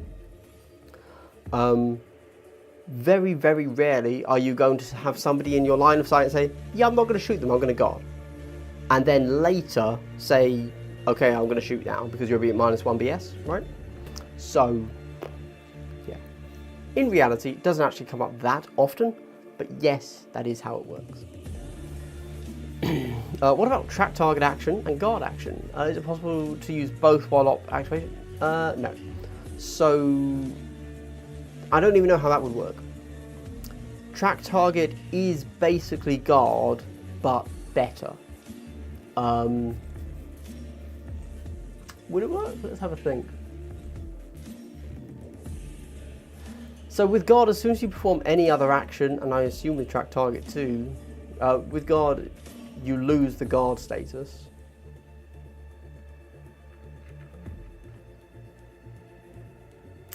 Yeah, no. That doesn't really work, I think. Unless it does. Feel free to explain that to me. Because I could be wrong. I could be wrong. I only just found out how rending works. So maybe I'm not the guy to go to for rules, you know. Fun is usually speed when it comes to games for me. I completely agree. For me, the faster the better. Which is why I love, like, Dead Zone. It's a faster game. Fewer rules. Oh, also, it works in dice pools, right? So, like, you know, let's say, so in Dead Zone, every attack, everything is 3 dice, right? I don't know why I'm trying to show you dice. You know what a dice looks like. Every action, you know, any roll is 3 dice, okay? And then you get bonuses. And that's how it works. Now, what you know, the target number that you're rolling is different, whether you're melee, range, defense, whatever, but it's always 3 dice. But then, if you're at an elevation above them, you're plus 1 dice, right? And then, if you've charged that turn, you're plus 2 dice. If you're a larger model than them and you charge, you're plus 2 dice, whatever, right? You're always still trying to roll the same number, but you just get more dice added to your roll. I really like that. Oh, and then, you're just fail or pass, kind of. It's just you do the thing you do, the damage you do, whatever that number is, or you don't. Yeah. And you're then just comparing successes, number of successes in your pool compared to the stat that you needed to roll. I quite like that. Don't know why, don't know what that means, but I'm a big fan. With heavy weapons, you can move and guard, then shoot after one action the opponent makes. Yes, you can. That's correct. Ben, thank you. Thank you for coming to the stream. Good to see you. Make sure to stay hydrated. Not with a Pepsi Max, probably, but better a Pepsi Max than a full-fat Pepsi. Track target is an Overwatch action. You can only do 1 Overwatch action per operative per turn point. Smashed it, Matt. There you go. Easy. Problem solved. Yeah, that's what I thought. Suboptimal, so didn't know why you would even want to, but it makes sense. Yeah, you could do it in the off chance that really you're waiting for somebody to come around the corner and that's what you're trying to stop. But then they decide to go the other way. So you're like, okay, well, fine, I'll shoot the other guy. Like, that's the realistic time that it's ever going to come up. Yeah. You can only do 1 interrupt action during 1 opponent's activation. Oh yeah, for sure. I don't think anyone would argue that you could track target and guard. I mean, obviously, as just discussed, you can't Overwatch twice. But yeah. Devil Man, looking cool with those sunglasses. Very nice, very nice. Right, okay, so that's Corvus Belli. Go check Corvus Belli out. Cool company, cool company. All the rules for free. Have a full, comprehensive app, totally free. Quick note: Age of Sigmar. The Cities of Sigmar army is releasing. I think these are pretty good models. I've got to be honest. If I wasn't currently vibing on War Machine and Arcanopunk, I would be all about these. Yeah. Also, big fan of Seraphon. Love them. Just think they're great. I really wanted to buy the box, the army box, but I couldn't get it. And ultimately, that's good. I've got too many models lying around, so you know, I'm not chasing boxes. But I did ask my local retailer to set it aside for me. Is this releasing over in the US? I assume. This and this week 5-1. Oh, okay, that's good. Combat Arena, Lost Relics, Blitz Bowl, a Nurgle pin. Okay, a painting app. What's painting? Cringe. Right. The Seraphon team in Underworlds is one of you know what? Nah, I don't like how they've made the skinks look. Yeah, I think they look a bit meh. Really like the new Seraphon, the Saurus Guard and the Croxagors look amazing, I think. But the skinks are just a bit of a bleh. Nah. But you do you. I was thinking about 2 models. One with guard and one for track target. Oh, sorry. One interrupter is working on guard, nothing about track target. Interesting. So I'm just going to go with what Matt says. You can only interrupt an action once during your opponent's activation. That has to be in the Overwatch rules. I've read that somewhere. Because otherwise, you can have your whole team Overwatch, and we know you can't do that. So, yeah. Cities is a painting nightmare. Yeah, they are busy models. That's GW's MO though, isn't it? The only problem I have with Age of Sigmar is it's hard to find. Well, yeah, fair enough. My poor Gloomspite gets war banned. I've had one opponent for Warcry. Yeah, well. We can lament all day about the lack of players for anything other than 40k, you know. And it is a real shame. Unless you want to be that guy that hires out your village hall. This is how the UK does it, by the way. We hire out a village hall, which is a thing that most villages have, for one evening in the week, and we go along. Hopefully, we have a friend that will come along with us. It will cost us money, right? And just put it out on Facebook or local boards and just hope other people turn up. And yeah, interestingly, my local one over in a place called Durrington near Salisbury, UK, obviously, recently shut down because just nobody turned up for enough weeks in a row or months in a row, and they finally had to shut down. So, bit of a shame. And they were like 40k players.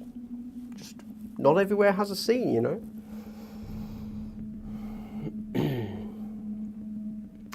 Seraphon Vanguard box is cool. Totally agree. Yeah, they've run. Yeah, I really like that box actually. I like dinosaurs, I guess. So good box. Real first world problems. I'm okay with it.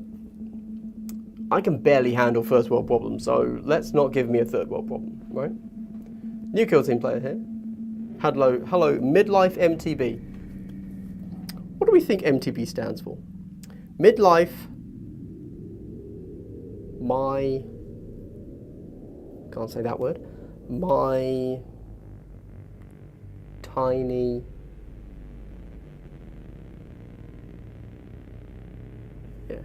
okay. Can't say that word either. So, new kill team player here. Can't find anyone in my local area to play match play. All want to play open. Oh, interesting.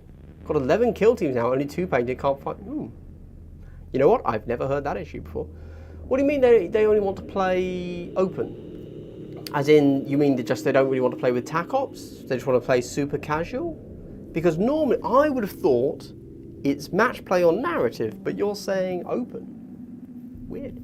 I've just got Dead Zone. I prefer kill team, more competitive, but my kids can manage Dead Zone. So I've ended up playing, great. Well, exactly, a great contrast there, midlife. Personally, I prefer Dead Zone, but that's because I like something super casual, super quick. You don't need to think too much, you know? I almost don't need to know what your models do because I know what I'm rolling, you know? So, yeah, it's not for everyone. That's definitely for sure. Yep, only one Overwatch for Turning Point is a good point, thank you. By the way, someone in our local group, Kit Bash Seraphon Warcry team into crew. Oh, very nice, okay. I've always threatened that I'd kit bash those Seraphon, but I haven't done it yet. I'm surprised they didn't go for Felgor. Perfect. The Bad Moon spoke to me once. Okay, good. Got Scoot to get the kids. Goodbye, Ghost. Thank you very much for stopping by. This won't be going too much longer. I'm already tired of my own voice. Grabbing the opportunity to say thanks for the insightful, well pitched and funny content. You take these games just the right level of seriously, aka not very. Thank you very much, Ghost. Have a good one. Painting up Hyrotech right now as the #1 Hyrotech player. What is the strategy? Alpha Strike. Roll 4s and better. There you go. So, Yeah, so I kind of, I was talking about this earlier. High-Tech Circle, I think they're really good, but I play quite aggressively. Oh, sorry, Ghost is about to leave. So, also before I actually go, are you a Blood Bowl guy? It's my go-to. No. So I'm surprised you've said it's fast, because from what I generally hear about Blood Bowl, is it's actually quite slow. You might make actions quickly, but for whatever reason, it's still like a 2-hour minimum game, maybe even longer. Yeah, don't. Blood Bowl's never really spoken to me too much. I quite enjoyed for a brief time the computer game, Blood Bowl 2. I haven't bought 3. Oh, or is it Blood Bowl 1? Either way, not the latest one. Yeah, I don't know, just fantasy football. I should like that, but I don't. Unsure. I should like it. It's just another case of it's another niche game. I can only handle so many, you know? So ultimately probably not for me. I spend too much money on Warhammer already. So unfortunate, but there we go. High-Tech. So I play very aggressively and I rely a lot on hoping that I roll decently, which often leaves me overexposed and stretched out too far to really be able to do anything if I fail those dice rolls. But what I like to do, quite genuinely, listen to my recent Alpha Strikes. I think it was called Top 7 Alpha Strikes. 2 of them are High-Tech Circle plays. I do those every game. There you go. Don't know how to play them on Into the Dark. I have played them on Into the Dark, like twice, I think, but really not great. And I suppose if I had to think about, I'm trying to win games, what do I take? I'm running High-Tech Circle. I'm going to be on a mixed tournament, so I'd be doing Open and Into the Dark, and I really, really want to win. I guess I would have to practice a lot more with High-Tech before I would be comfortable giving any advice on Into the Dark. Right now it's raw, just like core mechanics, you know? Just, I need to move up and see what happens. And just play good fundamentals. Yeah, I don't know. Don't know. And then if I'm just playing good fundamentals, why not play a team that can also do tricks, which I don't think perhaps Necrons can.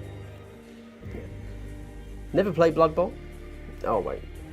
Oh, forming timer plus I lose at it super fast. Oh, okay, yeah. Hey, I'm all for chess clocks. Get those timers in. They're great. More the better, because it means the game has to be a certain length. I would much rather play stressfully under a chess clock and like just really go for it and make sure that my game is an hour long and we just finish where we finish, than stretching a game out to like 2.5 hours and it be a better, more mechanically sound game. Right? Ood, heading off. Have a good one, man. Enjoy. Stay safe. Model Mixer TV. FAQ the grenade question will let you know what the answer is. Also, I've only been playing competitive. Would you recommend narrative? Seems like a much more complicated competitive. So this is my big issue with competitive, right? Narrative. It's more rules. I don't want more rules. I want a faster game. Narrative has more rules and is slower. Nope. I'm good. Thanks, mate. Yeah, not for me. You know, even putting aside my my faction ADHD, where I don't like playing one faction for more than a week or like 3 games in a row, ignore that completely. It's just more rules. I struggle with the regular rules. Add more? No, thank you. Also, obviously, that's my core issue, to be clear. My further issue, which is something that could be alleviated by not playing pickup games and only playing against certain people, is what type of narrative player are they?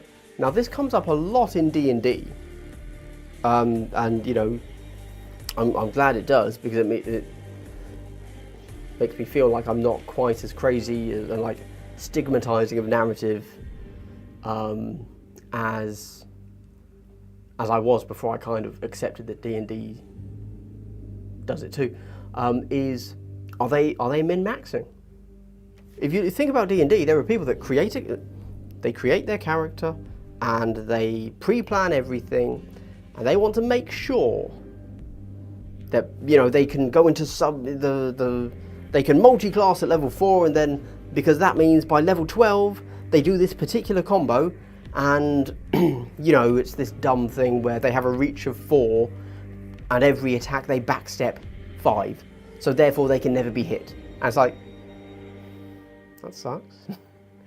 You know, and then you're there like, oh, well, I can't use two-handed weapons because my backstory is I lost a hand to an angry butcher, and he's actually my nemesis, even though he's just a regular butcher.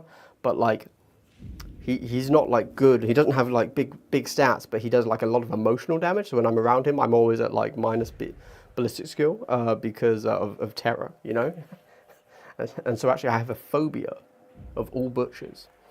In fact, eating. I can't eat. That's my issue. I can never do a short rest because you have to eat. I can only do a long rest. I was like, I want to play with that guy. The guy that's like, I have a 3-inch rapier, which actually is cringe, mate. And you get exactly the same thing in Kill Team, where you have to make sure you're not playing with people that min-max. The obvious one is I think it's called the Relic magazine. It's an Imperial Guard thing. You can put it on any of your operatives. What does it let you do? It lets you re-roll 1s. So who are you putting that on? Are you putting that on the plasma? Yeah, you are. Now I accept as a competitive player, as a casual, I class myself as a casual competitive player. As a casual competitive player, of course you're putting it on that gun.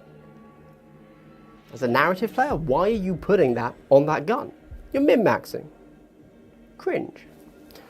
Yeah. Mix TV, I hear, nice. KT Dash is great for team rules and saving lists, but is there something similar for narrative play missions? Yes, there is. Ashes of Faith, if you can find it, uses stickers to track most of your additional stuff. Other than that, you've got to do paperwork for it. Man, I love me some admin. You know? No, I don't. I hate it. Right. Would I... You know, interestingly, one of the big issues I have with Kill Team is that because there's no list building, there's nothing to really engage with outside of just actually playing the game. Maybe if I was deep in a narrative campaign, maybe I'd actually quite enjoy that as the GM. So it would be a thing I could work on outside of playing. Yeah, interesting. I mean, more so for the rules of the missions themselves, the extra actions and map setup. Oh, right, probably not then. I'm not sure. Basically, it's... Hold on. I think I have it pinned in my... I'm going to end the stream in a sec, guys, because the number of viewers has tanked. I think I have it pinned in my Discord. I can't believe people weren't hanging around for that hot water tap chat. Outrageous. I think I've pinned it in custom rules. Let me see. No. So, Gio, I believe it does exist. You'll have to ask in my Discord. Somebody has done it. I don't know if they've put like all of the... I know that you can make your team and like give up the specific narrative upgrades to the team. I'm not sure about missions and such though. Magic the Gathering is the same way, huge divide in casual and competitive. But Magic the Gathering doesn't have a narrative version, does it? It's a touch different. Ironically, in its casual format too. No. True Devilman, my friend group and I are Magic refugees. I'll check out the Discord TY. Condolences to all the refugees of MTG. Switching to Warhammer was the best hobby decision I ever made. Oh. Why? Out of curiosity. Oh, okay. Right. Yeah, it's interesting. See, for me, it's too late. We're not going over the stats. There were stats. There you go.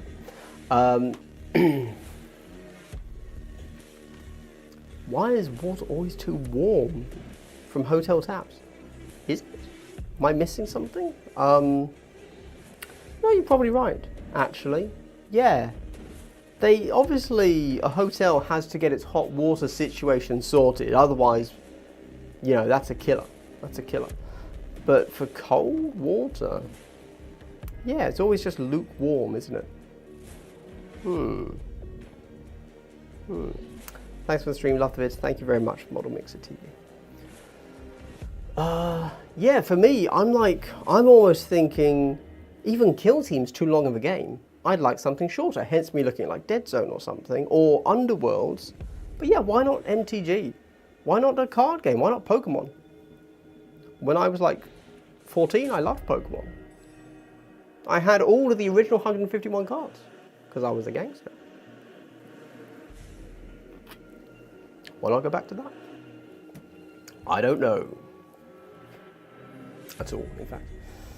I feel like with Magic the Gathering, if you want to make content for it, you have to just discuss cards. Right? You have to just say, like, oh, this card's good into this deck. And I make sure that when I make this deck, because I have this card, I have 4 land. Ooh, fun. As you can tell, I'm a little bit out of the MTG loop. Because I don't play it, maybe. But yeah. Cool. Awesome, everybody. We're currently at 2 hours, so I'm going to probably stop the video now. Should I? Yeah, probably. Cards, like you said, or lore. I tried reading a Magic the Gathering book recently, actually. It was fine. It was fine. It wasn't good. I didn't finish it. But I don't know, I just had an idea that, oh, I really want to, like, yeah, I was vaguely interested in playing a card game. Obviously, if you're going to play a card game, you play Magic because it's the card game, right? And I was like, yeah, let's see what the narrative is about. Oh, because they did a really cool cinematic, didn't they?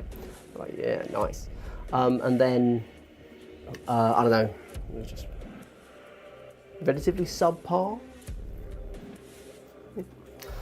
I'm 43 and I still love Pokemon. Oh, really? That's pretty cool. That's pretty cool. How did you do? Right. Anyway, yes. We're done. We're done here. Current view count is half of what it was at the peak, so yeah. 2 hours is a long time, to be fair. Part of me would love to be a streamer and like just do this all day, but obviously I would need like 50 times the number of viewers that I currently do. So there you go. Maybe doing it on Sundays isn't the best day. That could be my bad. Yeah. But yeah, have a good one, everybody. I might do this again, or I might not. We shall see. If you made it to the end of the stream, I would, of course, like to give you a big triple hello. Oh, wait, hold on. Boom. Isn't that so wholesome? In fact, one could say the wholesomeness knows no bounds. You know, Vantage Point podcast. Oh, you know what? A shout out on the patrons will have already seen it because I've already put it up for them, and it's even a video, not just audio. But for the old timers out there, you might recall from the previous edition of Kill Team, there was a podcast called Chill Team, the Chill Team guys. I was on it, I think, once, maybe twice, just once, and great bunch of guys. They've stopped for a while. Every now and again, people ask me, "Hey, what are they up to now?" Well, on my Vantage Point podcast, when I was at Warhammer Fest, I ran into one of them, Joe, who now works for Siege Studios, and so we sat down, had a little half-hour chat, 25-minute chat, and yeah, patrons can see that right now, along with many other amazing benefits that they get. But it will be out on the podcast on Monday or Tuesday, I can't remember. So yeah, that's cool. Also, if you want to buy my objective markers, I have one set on the Etsy store. Consider that. I also have a Discord and all that crazy stuff. Cool. All right. Let's take it off. Thank you very much for watching, everybody. I will see you in my next video, which I have not recorded yet. So I don't know when that'll be. Definitely won't be before Tuesday, though, because I haven't done it. So I'd have to do it tomorrow. Right. Enjoy.